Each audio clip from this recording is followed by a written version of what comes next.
Okay.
You go where?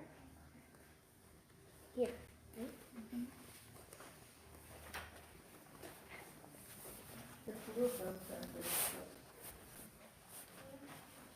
I guess we sit back a little bit.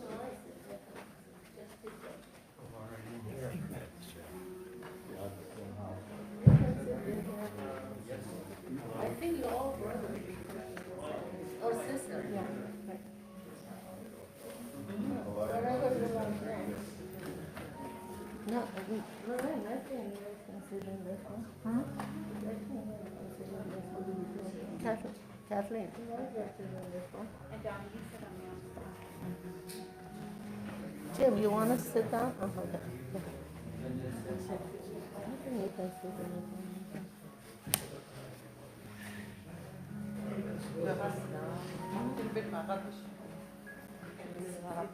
No, ano ba ito?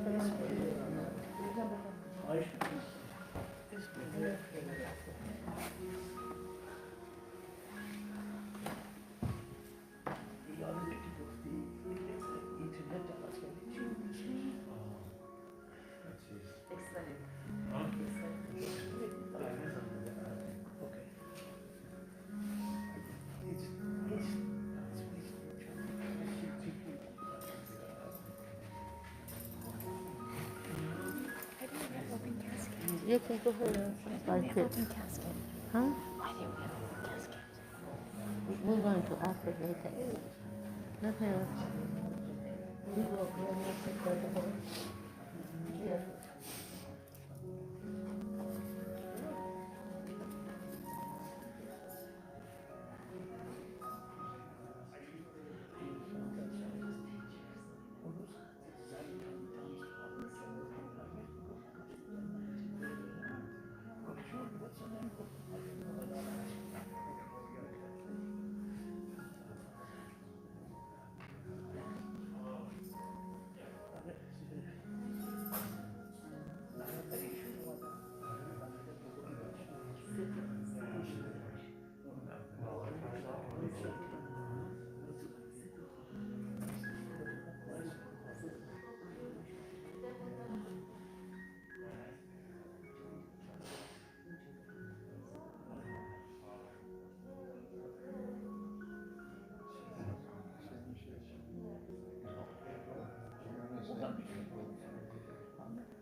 She's right there.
present this flag to you in recognition of Jerome's faithful and honorable, courageous service to his country.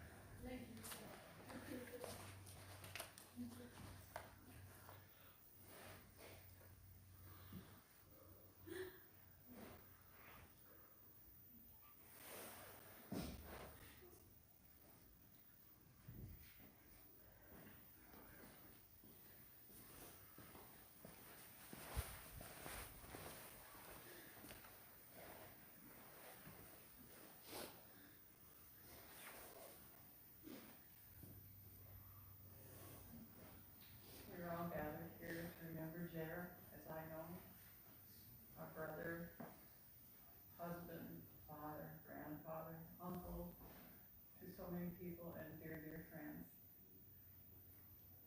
I just have a few words here that I want to say.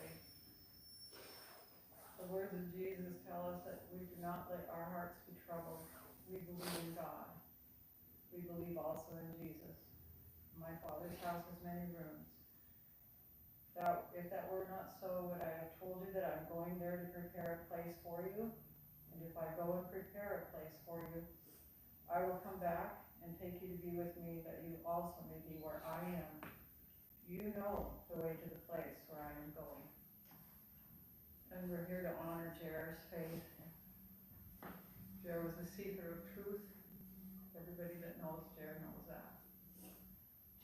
We feel confident that he rests in the arms of his Savior now, and he looks forward to eternal life with him.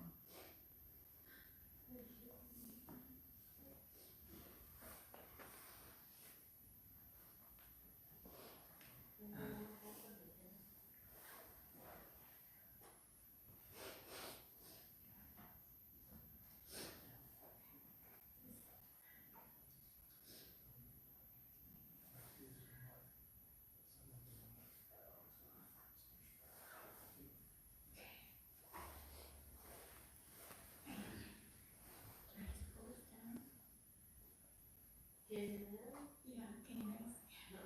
You can't hear me? I think you can hear me.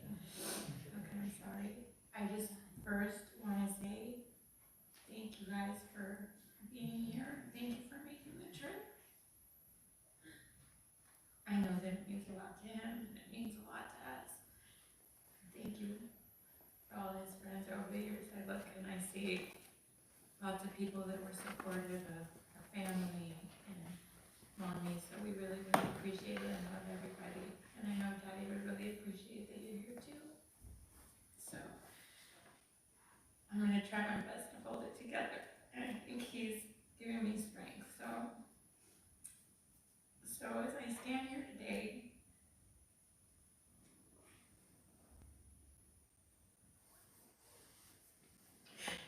on honestly a day that I feared the most. I remember being little and going, Honey, what would your store have for Daddy? I really remember that at like 11, thinking, I'm 11 now. So this day, I think is one of the hardest days that I ever.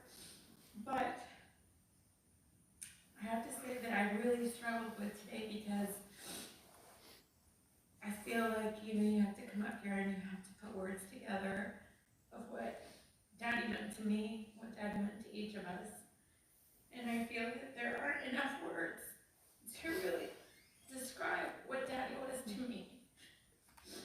And I thought about it a lot, and I think after we've had some nice days together and memories talking about it, and it kind of came to me last night. And I said that after all of that contemplating with the storm in my mind, I realized that the best description to describe what I saw in Daddy was he was my lighthouse. I say on this journey through calm and rough waters, like today, especially when I felt lost, I could look to the lighthouse, which was my Daddy, and I would feel rescued. He was a quiet guy though. He stood there with his light shining bright, always there when I was lost. And he didn't scream, come I'm here. I just knew he was there. And I know that safety and home was near when I look at it. I would say Daddy, if I think about Daddy, and I think we all know this, and I think everybody says this, is that he truly was, honestly, the smartest man that I knew. Sometimes, right,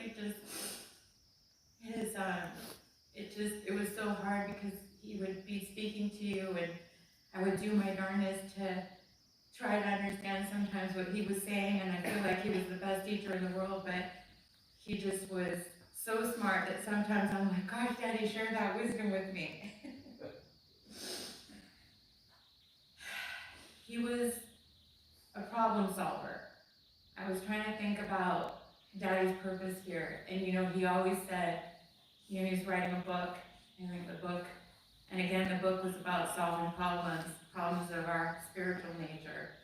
And for him, that book was solving problems, and he wanted to share how to solve that with others, and I'm gonna hope to kind of finish that process for him. But when I say he was a problem solver through and through, I can think of so many memories about instances where he did that. And I would say, like in the new house that we were there, you see him everywhere, because every time he would see like a problem, even if it was little, he would find a solution, right? So there was a memory that I had of Daddy, and I use it all the time. It's funny, in job interviews.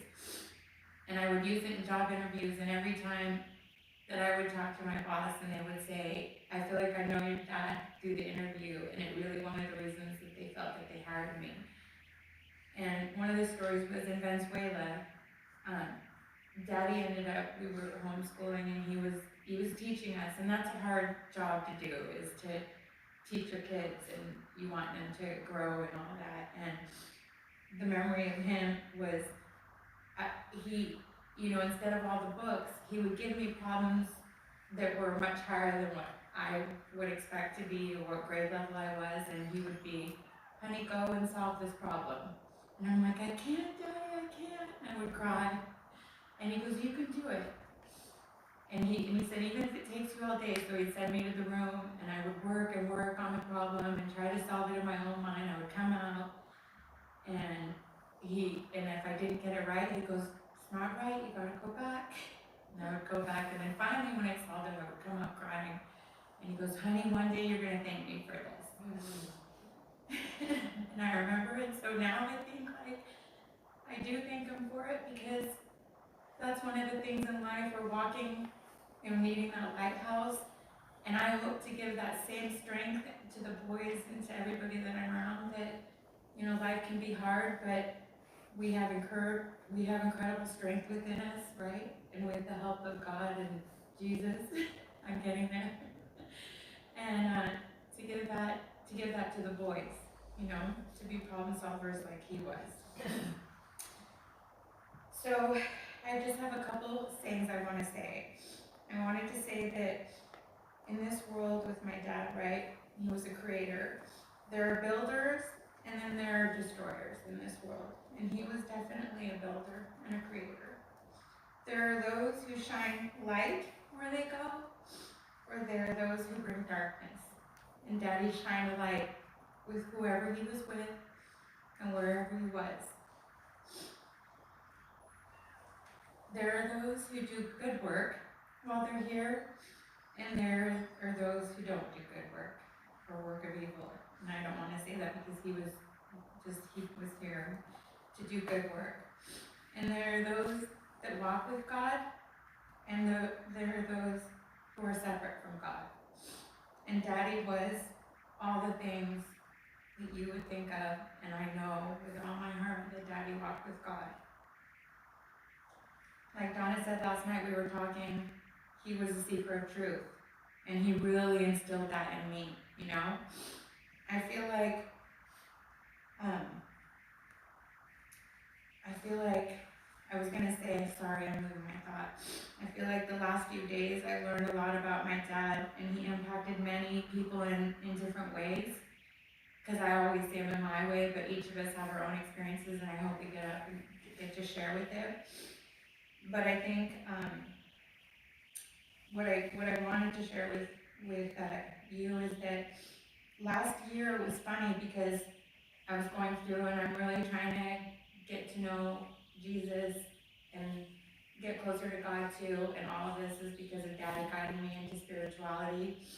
And it was funny because it says in the Bible, it says in John 2:15-17, it says, "Love not the world, neither the things that are in the world. If any man love the world, the love of the Father is not in him. For all that is in the world, the lust of the flesh, and the lust of the eyes, and the pride of life, is not of the Father, but is of the world. And the world passeth away, and the lust thereof. But he that doeth the will of God abideth forever." And that's where I see Daddy. That's wonderful. Yeah.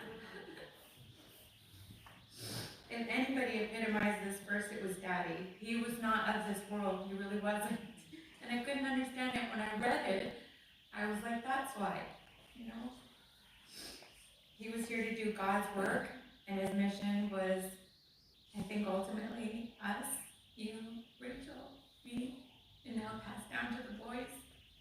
His mission was to be our lighthouse and to guide us. Mommy. So I'm going to end it with this, that last year in my Christmas card, for some reason I put this verse in. It was Corinthians 13:4, and it describes love. And it's just so funny because it comes to me now and I was like, okay, love is patient, love is kind, it does not envy, it is not proud, it does not dishonor others, it is not self-seeking, it is not easily angered, it keeps no record of wrongs, love does not delight in evil, but rejoices with the truth. It always protects, always trusts, always hopes, always perseveres. Love never fails. And I realize now that verse really resonated with me because it is Daddy. Daddy is love. Daddy is all those things. And love will never die. And the lighthouse in my life is not going to die. It's actually going to shine brighter than it ever did. And he is going to guide us to our real home. Okay. Yeah. So, you know, I wanted to say one last thing is my mom and I, and you and everybody were talking about how Daddy would want this. We all know him is a simple man. He would hate that we're doing this probably. He would hate so much. He would be like, get it over already. And I think we wanted to keep it informal and comfortable for us. And so there's no format, but we're going to give everybody the ability who feels that they want to share a memory or something that they want to say to just come up here and just, you know, say your goodbye to his body, but not to him, you know? Okay, okay.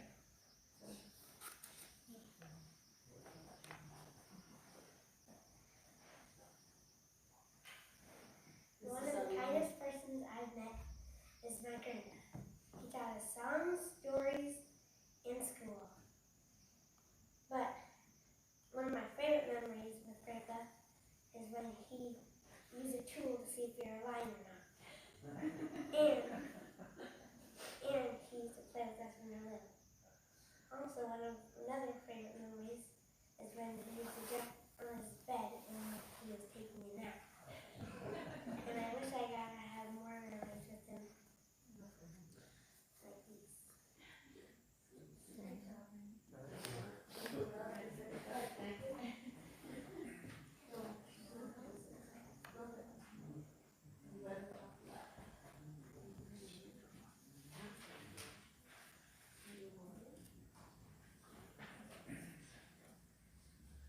My grandpa was the best and kindest grandpa ever. I loved him so much. He was also the smartest person I met. I loved when he told me the funniest jokes. He had the greatest jokes in the world. I loved when he brought his alarm clock in the car when we were driving home from the old house. We'd play a game that he made up.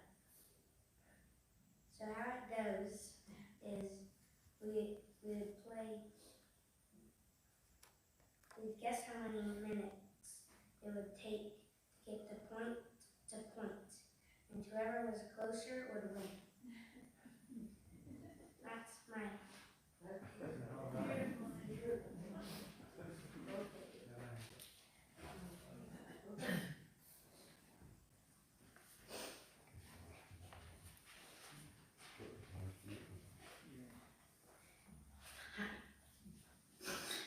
I'm not gonna lie, I've been a wreck. And I hear my dad right now tell me, stop whining and smile at me. He's in my ear and everything I say in my life has come from my father's mouth. I remember a few years back, I told my dad I had fallen. And I don't know if I can get up. My father said to me, honey, it's not how many times we fall, it's how many times we rise.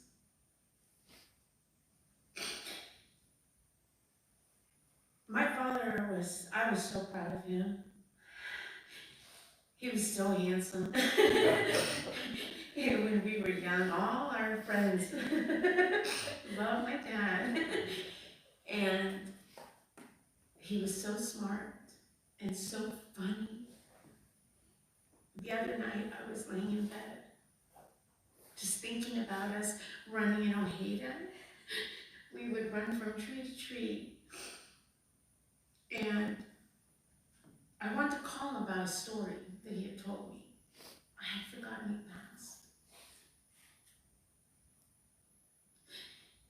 When I look around this room, there's so many faces that are not here, that I would go with him and I would say, who's that? Oh, that was just somebody that I had done something for. Heiko, I mean, he has touched so many people. And he did put that off on me. I love doing that. I love animals that he rescued when we were young. My dad was an all-around man. I mean, really all around. Any quote that I brought, he knew where it came from. Anything you'd bring, he never did art, but when I started art class, boy, he knew about it. And any car that I had, he knew how to fix it. I mean, my father was just a man that many envied, but you couldn't envy him because he was so pure and loving and kind. I remember him rubbing my mom's feet and being there for my sister after working long hours. And then he'd come and get my book and go, start reading, honey. And the minute I'd pause, he'd go, okay, you don't understand something. And I would go, no, you don't. What word do you not understand? And when I would tell him the word, he'd say, now go get the dictionary, go get your book, write it down, and read the sentence as the definition of the word. And it made sense. And we found that book not too long ago, the vocabulary book. And I would think, how could he do that? How could he go for hours working and still have time for us with no anger? He literally loved to do it. And when I went to his bathroom, I was sitting there looking at everything, and a memory came to me when I lived with Daddy in Venezuela. I saw that he had bottles in front of a bottle can, and when I looked at it, it said starch. I know he liked his shirts nice and starchy, because I used to earn them in Venezuela. But there was a time My dad was ironing his own shirt and sitting there, and someone came to the door at night, and I went to open it, and he went around the corner, and he's like, no! And I go, what? And he handed me the iron, and he goes, no man irons. Not in this country. So it looked like I was ironing. And he answered the door. My dad was different. You know, he'd hand me the $20 to give to the cashier for many years until he started doing it himself. I never knew what that was about, but you couldn't really get in his mind, honestly. He would let you touch a little bit. And just that little bit was more than enough. Every time, like, I don't know who I go to right now. And that's been really hard. Who do I say? I need help, or I can't figure this one out. I guess he gave us all he had, and that's what I told my mom. Everything we have took all he had. And that's one thing about my dad. But he didn't mind. He was not a selfish man. Daddy, I can't love you enough. I can't. And I just hope he knew that. And the last one thing I'll say is when I was young, I was dating this guy, and as we separated, he said, I hope I have a daughter one day. And I hope she loves me as much as you love your dad. And think of him as Superman.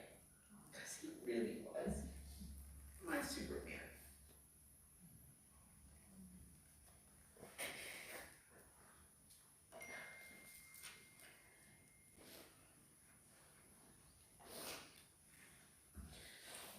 First of all, I want to thank everybody, all of you.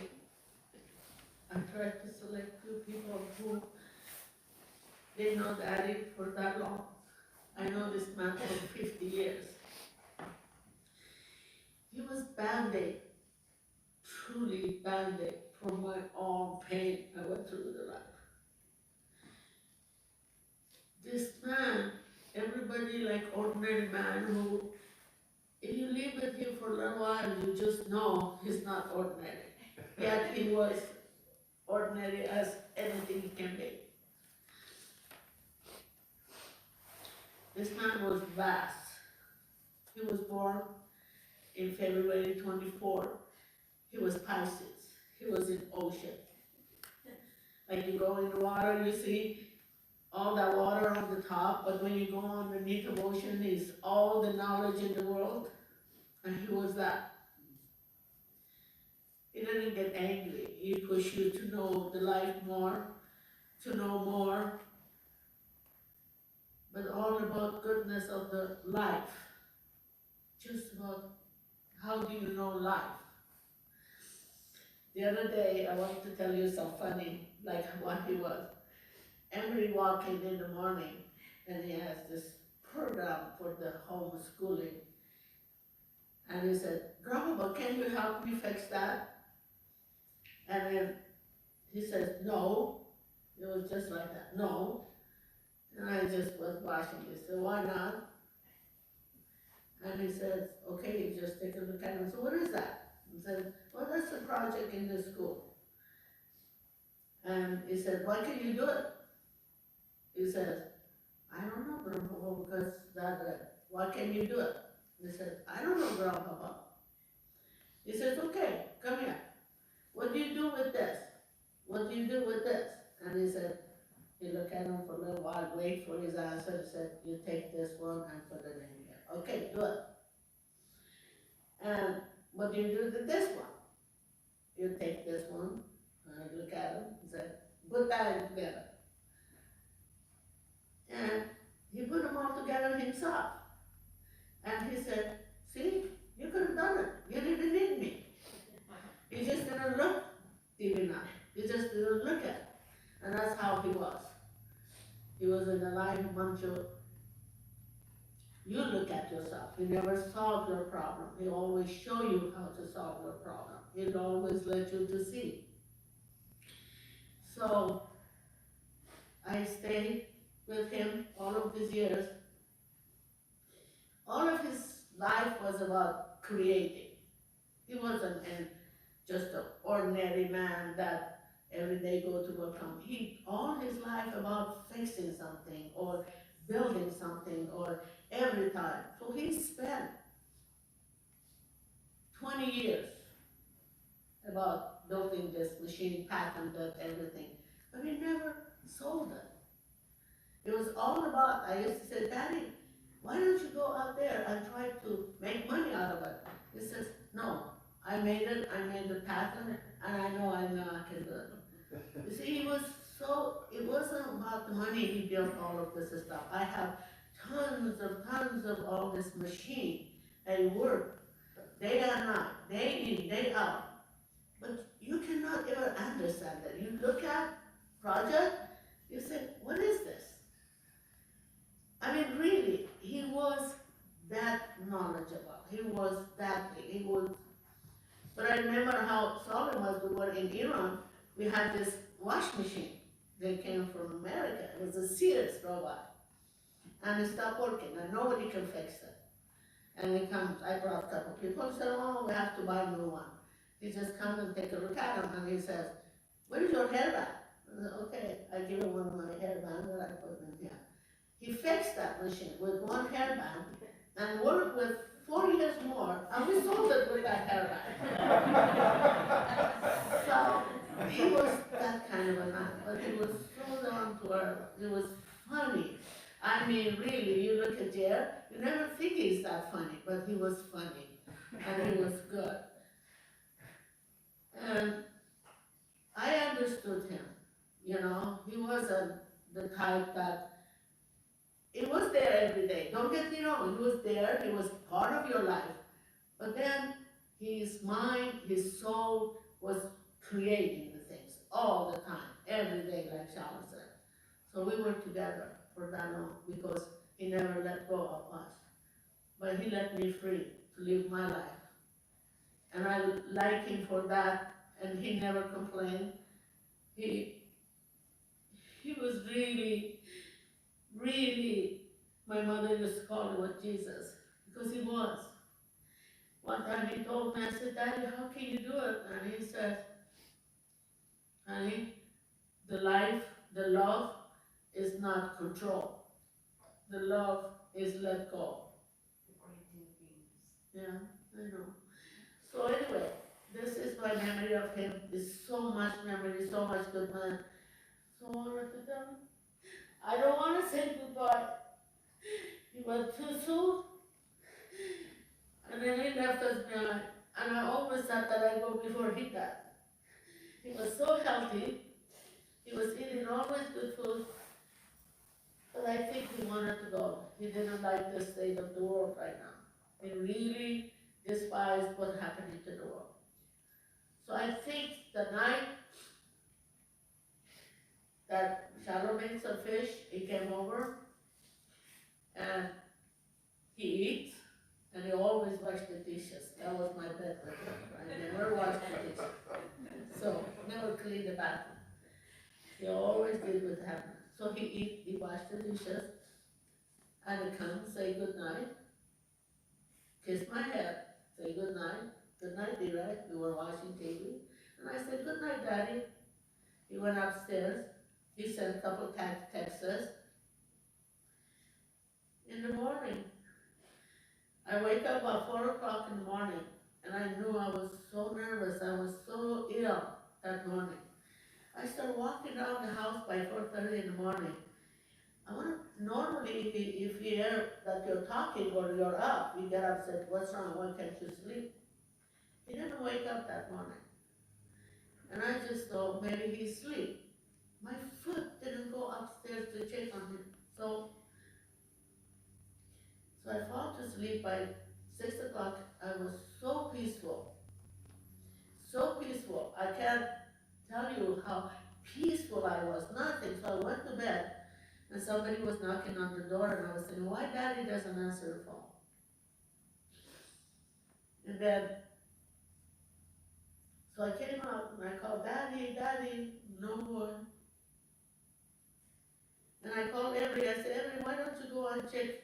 I never know, I'm so sorry. Why don't you go check your daddy? And then he ran upstairs. It's never in my lifetime I've seen him in the bed without resting, without eating breakfast at that hour, 9:30, quarter to 10 in the morning. Never. That was his routine. Be there, dressed up, and so. So when he walks outside, I said, Grandpa is sleeping. I don't know. I said, no, honey, he's not sleeping, he's dead. Because that's the only way he couldn't come down. He couldn't be down. So, and I feel like if he was so peaceful, every human being in this world, they love to go this way. Standing on his feet, never bother anybody, just go to sleep, then wake up, then wake up. So we were peaceful.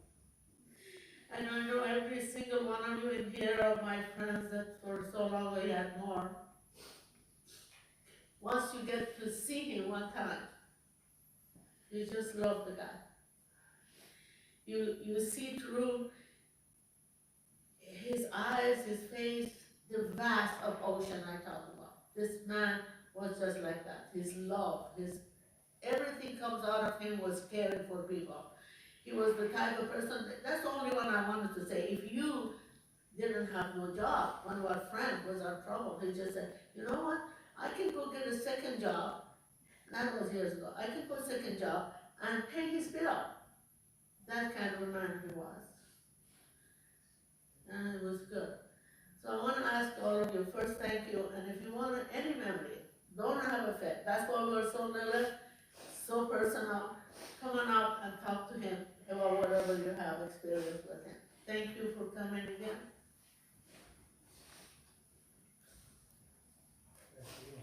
Chair, do you want to say something?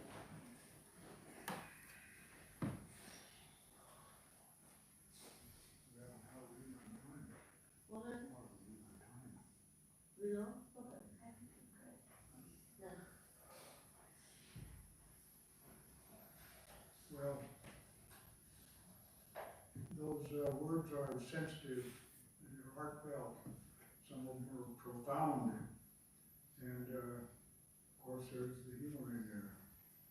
One thing that I know from my brother Jerome, I mean, I'm seeing the contrast here between, because there's so much talk about humor. I guess, I mean, and even my brother Tom that sits back here, there's a lot of humor. I think I probably missed the humor, but in any case, when I got a call from my brother-in-law about my brother, and I was shocked because my brother, even though I was speaking to him frequently, he never indicated to me that there were any issues or anything like that. So it was a shock when I found out. And when I found out, I said, well, I thought about it. I said, one thing I needed to do was record some memories. I don't know, I was moved to record some memories. And I spent some time on it. I even spent time here when we were visiting, and I made a list. I mean, this is like a cheat sheet, but I gave it to Shay, and Shay looked at it and selected some. I'm not sure why she selected these, but I have some of the thoughts. And then I said, well, I gotta get a pen somewhere. And I made an index here so I can kind of go through it and not repeat things too many times. But so these are stories, and they're just stories that I don't know, like this. These occasions there should be a celebration of life. I mean, I've noted that nobody else has already said that, but that's what's really happening here. And so we've had all of these good, fine, heartfelt words, but now we're going to take and have a few stories that I mean, over the years, growing up with Jer, having him meet my twin brother, some people think that twins are tied together and almost think alike and do, that everything they do alike. But when I think about it, I think, well, Jared and I, we did some things together, and we did a lot of things that weren't together, but we grew up together. And so, in growing up, we have stories when we think back on them, and I'm looking down at my list here, and I've got some of these circled, and so I'm gonna take and give you a few stories. The first story here that Jade picked out was what I called, the dynamite car story. People from Portland out here, they might think, what, could those boys get away with doing stuff like that? But I had, Jared and I both had a friend, Betty Egan, that was a rancher, because we grew up in a small town that was 200 people. And they had a very fine school because it was a company town. And they had kids that came from all of the ranches out in, if you have a town of 200, and all they were doing was mining coal for the Northern Pacific Railway, they had all the ranchers around us, and the ranchers had kids and families. They come to school with us. So we had a pretty good school, a very fine school for such a small town. And so one of these kids, Ben Egan, lived out on the ranch, and we'd take a school bus. I'd go home with him. In fact, I would go with him. I could go home with him to his ranch and his home, stay overnight, and not even tell my parents. That's how our small town was arranged. In other words, you didn't have to take and check in with every last little detail.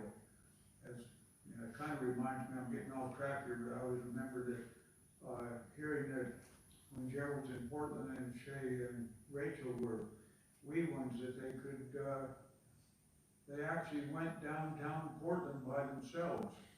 And other people hear that, if they hear that in recent years, they think, oh my God, how could the parents let them do that? But they did, and I guess that's because of trust. I don't know how much from the time is changing, but in any case, we had this here friend, and on that ranch, when we were near that ranch, there was an underground coal mine, abandoned. And when we got bigger, this was after some years of going on to this, we found out, Betty Egan and I went over there, we found this underground mine, and of course, we didn't do anything immediately. And then we were talking about it, and his older brother said, oh, don't ever go near that mine, never go into that mine because it's abandoned, it could cave in, and it's very dangerous. Well, kids, they do foolish things. So some years later, and not connected with my friend, and after I got a car, my dad bought me a car when I was 13, you can believe that, but I had this car. And we went, I and some friends and kids and my brother Jerome, we went and drove out, unbeknownst to my rancher's kid friend. We got into that mine and we went back in a long ways with flashlights, and would you believe that we found, we had 2 kegs of black powder and 24 sticks of dynamite, and we had boxes of electric blasting caps that you take and put into the dynamite to explode it.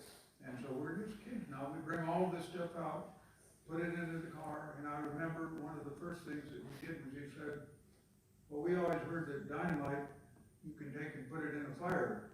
We built a little fire and put some dynamite in it just to prove that you could take and burn it and not have it blow up. This is before we loaded up my car. Well, they put it in the car, we had it in the back seat, and we had some of it in the trunk. And there's a rule with explosives that you never ever keep the blasting caps with the dynamite. It's all separated out, you can't keep it together. Well, we loaded it into my car. And I didn't mention that along with the car, we actually came over there with 2 vehicles. There was a Cushman motor scooter.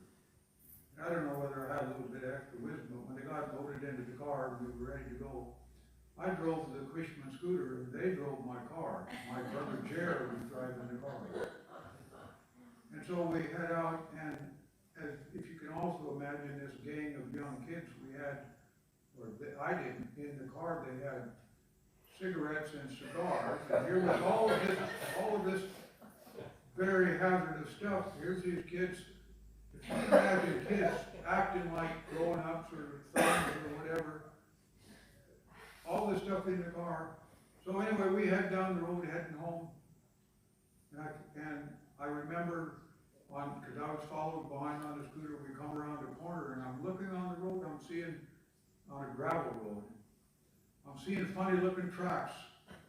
And I'm wondering, what are those tracks from? And we get further around the corner and I see my Chevy in the ditch.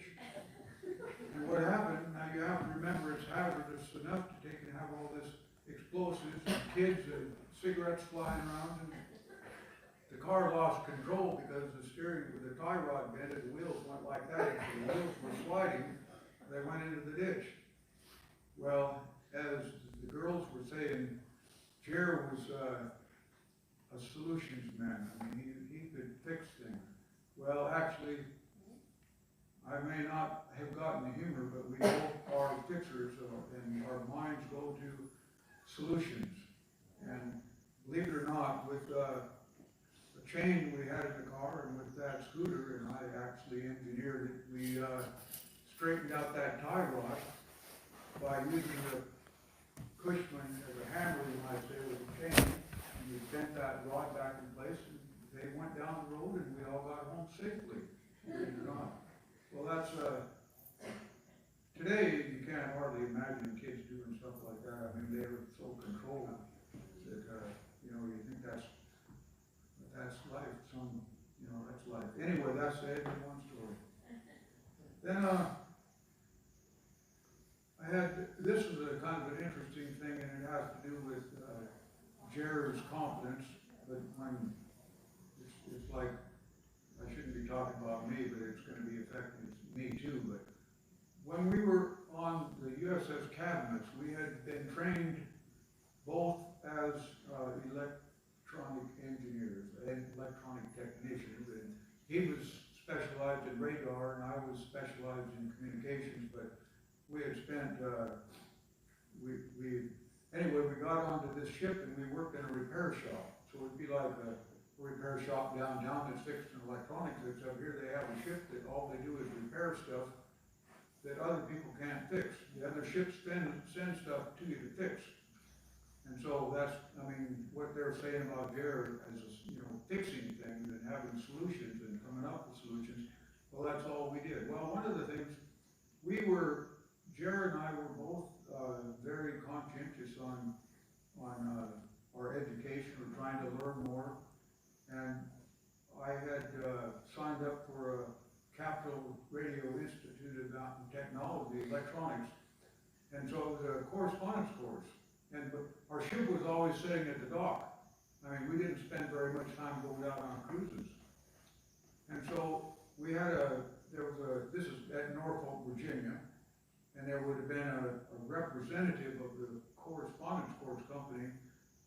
We would take him do our work, and he'd come and collect our papers, and he'd grade it, and he'd bring us new books as we progressed through and so on.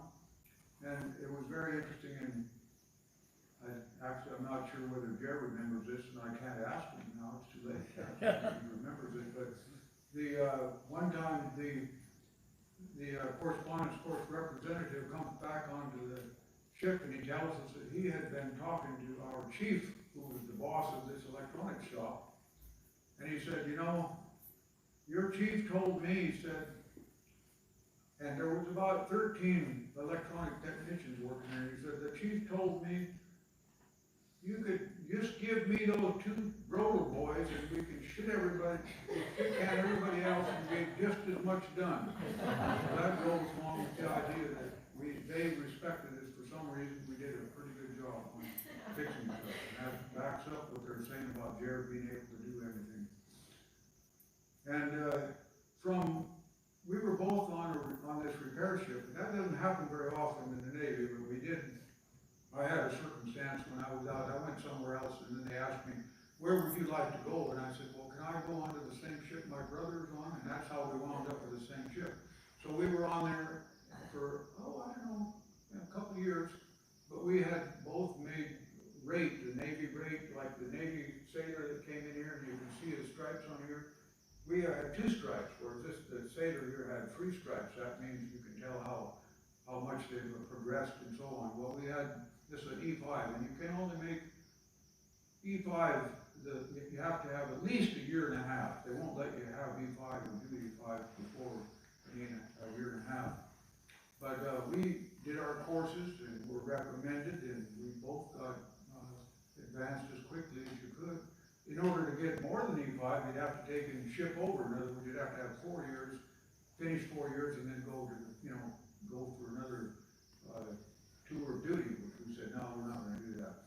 But anyway, that's, we eventually both separated from there. My brother went to a big, it'd be like a battleship. It was the USS Albany, which was a heavy cruiser, guided missile cruiser. And it was a prestigious ship. I mean, I was like, oh, look at that beautiful, powerful ship. And I got sent off to a oil, like a fleet oiler, we call it. So all we did was haul fuel and oil to the other ships. There was no prestige at all in that. But when we'd go over to the Mediterranean, all these other ships would be out, they'd have to be doing out their exercise and stuff. We would fuel them up and we'd go back in, so we got to spend a lot of time back in port. Whereas all the other guys, they were out there on their ships and they didn't get to come in very often. But the thing, now, I bring this up about the Albany, that I remember one time, and I didn't actually see this, but I saw a picture of it, that Jer had, I saw the picture where Jer was up at the very top. Now this is a big ship, and they had a mast. You know, you think, I don't know if you'd have to see some of these ships, they're pretty big. So here's the mast, and at the very top of the mast, there was an antenna that needed to be changed out. And they had a massive crane on the dock, and they had put Jerry in a basket up there, and they hoisted Jerry all, I mean, it was way up there, I'm telling you. And anyway, I'm positive what they did is they said that, it takes a lot of money to organize something like this. And so they sent Jer up there because they knew that if they sent Jer up there, they could do it one time and get the job done right. And he also, he was supervisor. I mean, when you go to these ships, if you get to be E5, you're going to be a supervisor for. So it was, he did. Oh, I would have liked to have been on that ship. I'd say, you shouldn't be envious, but I would have liked to have been on something like the Albany instead of my order, even though I had better shore time off it. And then there was before I get too far diverted, I'm going to get out of order on my list here, because I'm just going to go down through the list. But Jer, when I got out of the Navy, and Jer got out of the Navy, I was actually 2 weeks ahead of him, but he did some other things, but I had got, when I came out of the Navy, I went up to Washington, D.C. area, and I went to work in the Pentagon, and then a little while later, I worked over at another place on the other side of Washington, the Goddard Space Center, and I had a really nice little apartment there. And so I wasn't there very long when my brother comes, and he has a job. He's got a job with an outfit called Page Communication, and it was quite neat. I mean, I thought it again, I'm like, brother, man, this is going to be a really nice job you got. Well, he was going to go to Africa, and he was going to take care of all of the communications in all of the embassies in the whole continent where the U.S. had embassies over there. So he got the job, but first they had to have all kinds of additional security clearances. You have to go through all kinds of visa stuff. Got to arrange all the travel. It took 3 months before he could actually go to work. In the meantime, he's collecting full pay, and all he had to do was every now and then he'd call him up and say, yeah, I'm still here, ready to go. So when it comes time to him to actually leave, he has, I took him to the airport, and he had, I mean, you can imagine the paperwork, but he had a stack of airline tickets, just the airline's ticket, a 10-inch stack of airline tickets so that he could go there and travel all around. And then we were discussing here with the family, I said, gee, I never, hardly ever saw Jared in a suit. In fact, the family would always be talking about whenever we would get pictures or something taken, that we would be offended because he'd show up at the last minute and maybe have some Hawaiian colored shirt on while we're trying to have a family photo. And so I never actually saw Jared in a suit, but the family here is, in all of the photos that were being presented right here, I was pretty impressed that Jared had some pretty nice suits. But I was mentioning, talking with Scott here, that when Jared went over to Africa to go around to all those embassies, without us even knowing about it, and since we didn't communicate, I'm sure that he's going around and doing all this, he had to look respectful. And we just never got to see that. And sometime later along the line, you know, it shows up in his wearing good suits. Like, I'm sure Shahin had something to do with how he's dressed too. That's another thing I wanted to say is that we're twins, and on the one hand we're saying, well, you know, you'd think that twins are, you know, really closely connected, but we're fraternal twins.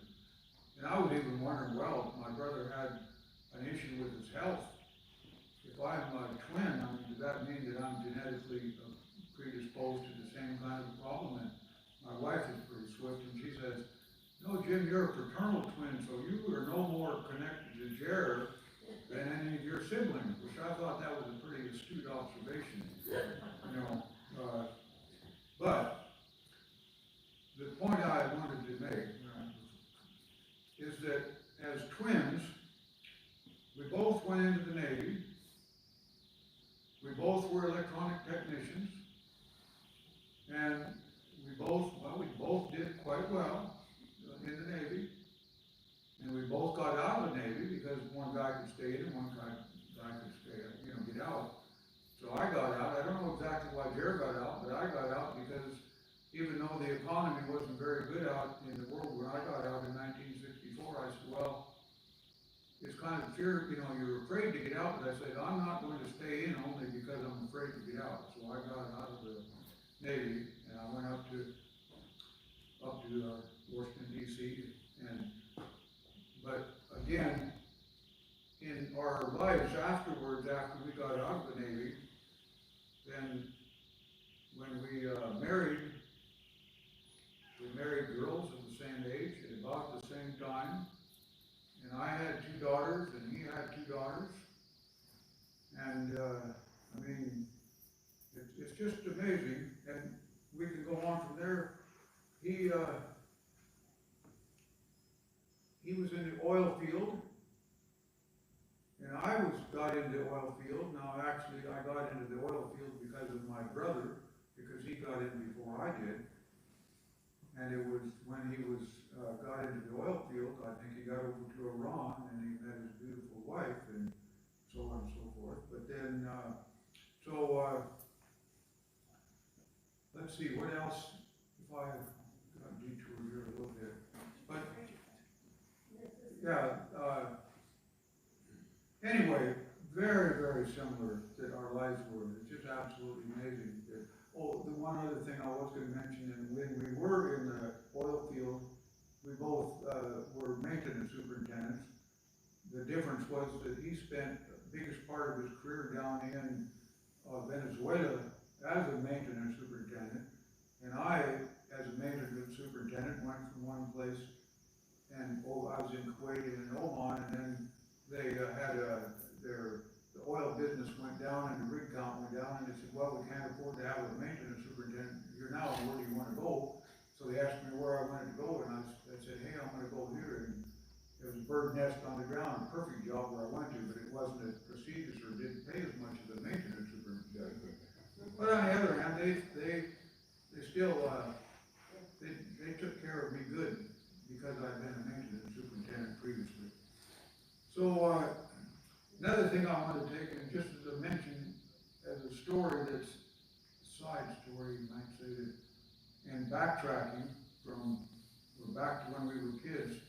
I remember a story where, along with this, I told you about the dynamite stuff in the car. Well, we had another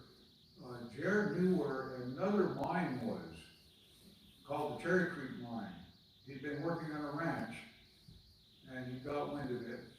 And so, this was before we got into trouble or anything, because we didn't get in trouble with the dynamite. I mean, that's a whole other story, we won't get to that probably, but Jerry was saying, okay, let's go over to the Cherry Creek mine and see if we can get some more dynamite and stuff. So, we all loaded into my, 47 Chevy, and we head out from our little town that we live in, we're going out towards, we had to go out through the mine shop area, and I'm driving, and Jerry says, on the road, he said, well, turn here. Well, he didn't give me enough notice at all, and I turned there, and I shouldn't have, and the cars, on gravel roads, the cars turned, but it got into a slide, and it was going sideways, sliding on the road sideways, and then the car flips up on its side.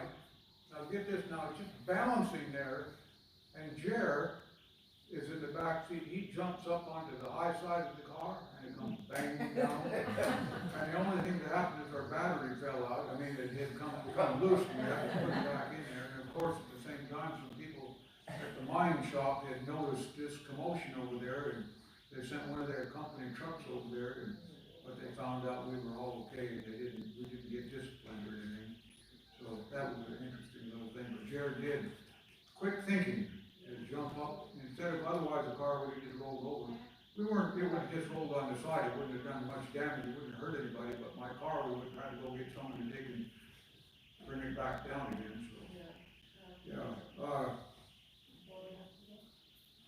Anyway, Shay had one thing here that she had an asterisk by with the carnival thing.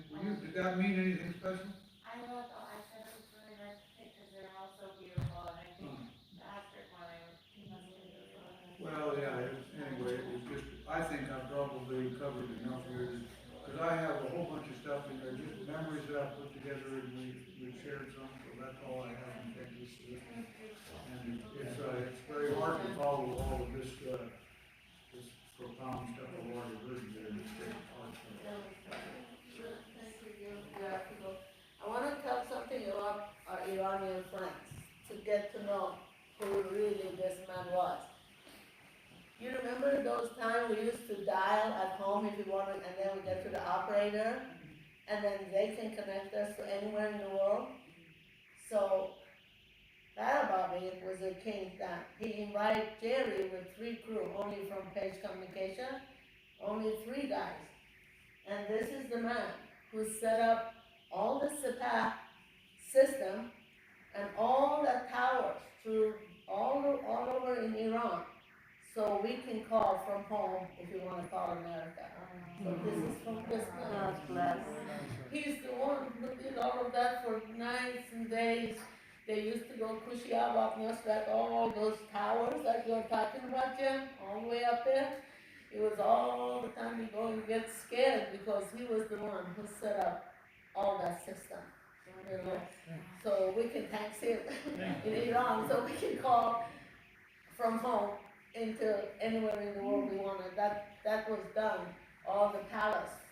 I couldn't go in, but he has the time, he can go in and set up the system from the palace, so the Shah can call directly to anywhere in the world. So this is the man. I didn't, that's very interesting. I didn't know that Jer worked in Page Communications in Iran. I thought he went all over. No, but I thought when he went into Iran, it was oil field. So that's nice in to know that. 1974 he went to the oil field. Jer's not here to correct me, but yeah. No, because they're twin, but they didn't know. So when he was in Iran, he was invited by Timsar Qarabaghi, there was the Shah, and to him, and give him the security to go to the palace and set up all the system. And he was with 2 guys, which is, sorry to say, one of the guys, thanks Eric for telling. So one of the guys was passed away coming from all that mountain, the car rolled over and he passed away. So it was only 3 guys who did that, all that system. So I wanted you guys to know that. It was that guy. But you met him, you never know He was that genius. He was that big. But you never know when he's talking. Mama Joe, you want to say anything? I sure do, definitely. Please come on in. I'm not because ready for it, but I just want to give a few words. Is that Go I ahead. hope it's Please okay. do, Mama Joe. I'm not that And George, senior, of course, no. he knows, he loves Georgie's. As you know, some of you know, my name is Muhammad. I know Jerry for probably about 35 years. And from the very beginning, that when I saw him, because for me, one of the things is very important, the people who they can fix things. I am one of those. I finished my house, everything, and I have no knowledge of it, but I did it. And the man, from the beginning until the last time that I saw him, every time that you see the guy, he is trying to teach you something. He's trying to show you the love, family. And from the time that I said I saw him, the man had the family, which is the most important thing for all of us. He had his family under his wing. As far as his education, he was, I don't have to say it, he was there. And the most important thing, he was very happy. And if you have these three elements, you have the world. And he did have the world. And I am proud of being one of his friends. I wish I had more opportunity to know him better. Which I think by knowing him that he had the value of the family, education, and the happiness that he is done. Thank you. I just want to say something really quick regarding that. It just reminded me, I have a Grand Wagoneer, Jeep Wagoneer, 1985. And I bought the engine for it, a large block. And my dad and I found the best place, Portland Engine Rebuilders. They're actually the Better Business Bureau. They're the ones that get involved if anybody has problems. They're up there. And the owner, his name was Eddie, came out, older guy, really clicked with my dad. And my dad, he's like, wow, an AMC 410 large block, that's nice, you know. So they took it to the back and rebuilt my engine. And I started driving it, and every time I had a gasoline problem, I would have to pour gasoline on the carburetor to get it started. It would fail on me, I'd go and push the pedal. Now I started taking it to mechanics. You know, my dad was getting in his years where he didn't really want to deal with it. So I went to a mechanic, and they were like, yeah, we gotta blow the line out. You know, I mean, every story I had paid for so much different stuff. And it was never fixed. So my dad was like, yeah, whatever happened to the Grand Wagoneer? I said, no. They cleaned out the line. They even took the fuel tank out. I don't know what to do. We even just changed the carburetor. He said, bring it over. So he said, just leave it here. And I think maybe 4 hours later, my dad called me, come pick up my car. And he handed me all these receipts because I had warranty on the engine that I just rebuilt. And he had all the receipts, and he said, you see this right here? And I go, no, I mean, I see it, but I don't know what it is. He said, this is in the engine. And when you press down on the gas, it's supposed to go and push it, send the gas flowing, but it's not doing that. So he took me to my car, and he basically made a fuel injection in, I think, is that what it's called? Because there's a button. And he said, you press this button, I could hear the gas just coming right to the carburetor. He had already built that in 4 hours, had it sent over, and the car just started up really nice. So he goes, now I don't know if you be able to get your money, but you got to go down to the plant engine. Well, I went down, and I had all the stack of receipts, and I had the product. And I said, Eddie, I said, my dad, something was wrong with my car, and he said, your dad, what happened? And I said, this wasn't working. He wanted to explain it, no. If your dad did it, where's the checkbook? I'm not gonna question that man for 1 second. He's the most intelligent man that's ever walked in my door. And it made me feel so bad, yeah, so.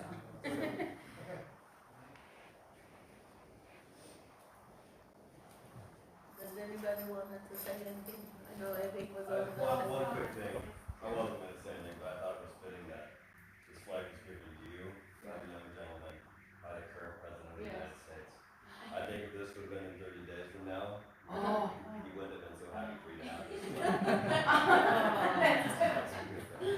He was a political man, as you all know, and we had many conversations. Yeah, I am glad, that was so true. I would honor that, really, I would. So, yeah, it's amazing, huh? What is next, Seth? Okay. Well, we're now going to open the casket. Anybody that would like to come forward and see him is welcome to do so. Anybody that would like to remember him as he was in life is welcome to go to the back into the lobby over there while we do that. Okay?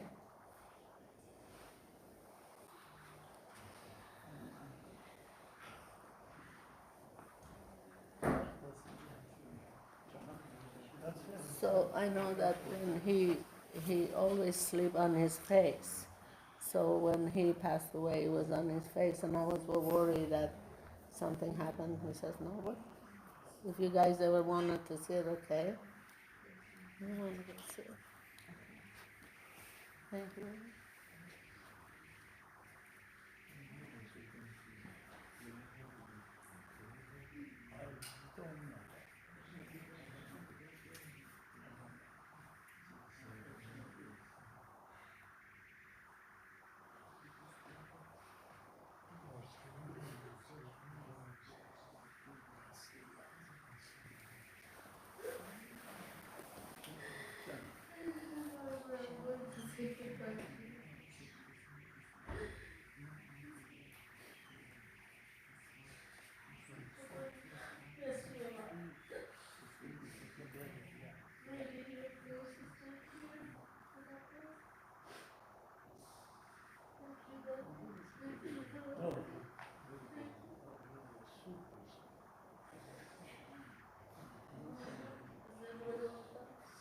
They have to do that because they have to bond the person, so because it goes in the wall, it's not on the ground. So they have to.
body or the